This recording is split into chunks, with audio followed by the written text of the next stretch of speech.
आज हम सब जो है 30 मार्च का इतिहास जानेंगे। तो देखते हैं कि 30 मार्च का दिन जो है कितने महत्वपूर्ण हमारे इतिहास में रहे हैं। तो 30 मार्च 1919 महात्मा गांधी ने रॉलेट एक्ट के विरोध की घोषणा की थी। 30 मार्च 1949 राजस्थान राज्य की स्थापना हुई और जयपुर को इसकी राजधानी बनाई गई थी। 30 मार्च 1664 सिखों के प्रसिद्ध गुरु हरि किशन सिंह का निधन हो गया था। 30 मार्च 1992 सत्यजीत रे को मानद ऑस्कर पुरस्कार से सम्मानित किया गया। 30 मार्च 1977 स्वामी अग्निवेश ने अपनी भारतीय आर्य सभा पार्टी का जनता दल में विलय कर दिया। आगे बढ़ते हैं और 30 मार्च से जुड़ी हुई जो है वस्तुनिष्ठ प्रश्न को अब देखेंगे। तो देखते हैं, ये राष्ट्रीय व अंतर्राष्ट्रीय करंट अफेयर से जुड़ी हुई सवाल है, जिसमें पहला सवाल है राजस्थान दिवस हर साल कब मनाया जाता है। तो 30 मार्च को जो है हर साल जो है राजस्थान दिवस मनाया जाता है। देखेंगे यह नक्शा में जो है राजस्थान का नक्शा दिया गया है जो 30 मार्च दी गई है। राजस्थान दिवस की हार्दिक शुभकामनाएं। तो ये राजस्थान दिवस है, इसलिए राजस्थान वासियों को जो है राजस्थान दिवस की हार्दिक शुभकामनाएं। तो आगे देखते हैं, इसमें जो है राजस्थान दिवस हर साल 30 मार्च को मनाया जाता है।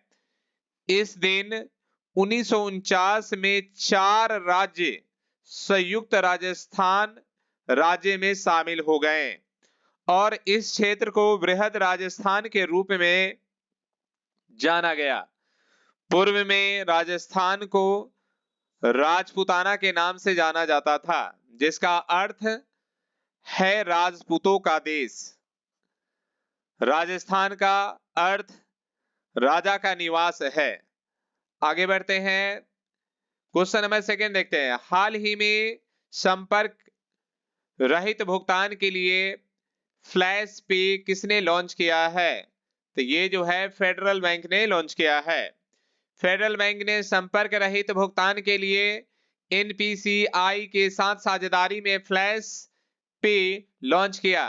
फेडरल बैंक ने एनपीसीआई के सहयोग से संपर्क रहित एनसीएमसी भुगतान को सक्षम करने वाली एक रुपये स्मारक कुंजी श्रृंखला फ्लैश पे लॉन्च की है, जिसके अंतर्गत बिना पिन और मजबूत सुरक्षा सुविधाओं के 5,000 तक के लेन देन की पेशकश की गई है।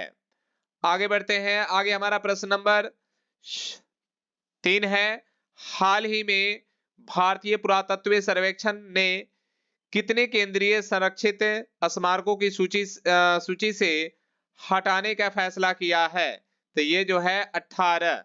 हाल ही में 18 स्मारक उन स्मारकों की पिछली सूची का हिस्सा है जिनके बारे में एएसआई ने कहा था कि वे अप्राय है।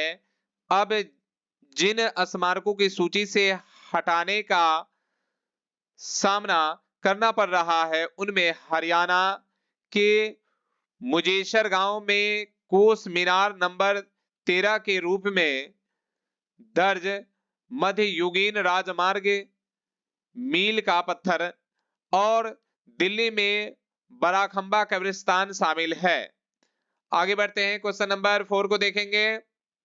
हाल ही में किस राज्य सरकार ने शिखा रिफॉर्म्स ऑनलाइन शिक्षण मंच लॉन्च किया है। तो ये जो है गुजरात। हाल ही में गुजरात के शिक्षा राज्य मंत्री प्रफुल्ल पंसेरिया ने सूरत में ऑनलाइन लर्निंग प्लेटफॉर्म शिक्षा रिफॉर्म्स लॉन्च किया है। इस कार्यक्रम में प्रसिद्ध शिक्षाविद दीपक राजगुरु, ट्रस्टी प्रिंसिपल्स, फिनलैंड के कजानी यूनिवर्सिटी ऑफ अप्लाइड साइंसेज के किमो निकेन्स और शिक्षाविद एट्टी एसोविता ने भाग लिया है। आगे बढ़ते हैं, क्वेश्चन नंबर 5 देखेंगे। क्वेश्चन नंबर 5 क्या कह रहा है कि हाल ही में Xiaomi ने अपना पहला इलेक्ट्रॉनिक्स वाहन SU7 कहां लॉन्च किया है? तो ये जो है चीन में किया है। हाल ही में Xiaomi ने अपनी पहली इलेक्ट्रिक कार SU7 के साथ इलेक्ट्रिक कार बाजार में प्रवेश करने के लिए पूरी तरह तैयार है। लॉन्च से पहले Xiaomi के CEO लेई जून ने कार की कीमत का खुलासा किया है और यह भी कहा है कि यह टेस्ला एलन मस्क की ईवी से भी तेज होगी। आगे देखते हैं, आगे क्वेश्चन नंबर हम 6 की बात करेंगे। क्वेश्चन नंबर 6 क्या है? हाल ही में किसने दिव्यांग व्यक्तियों के लिए सक्षम ऐप लॉन्च किया है? तो ये जो है चुनाव आयोग ने किया है।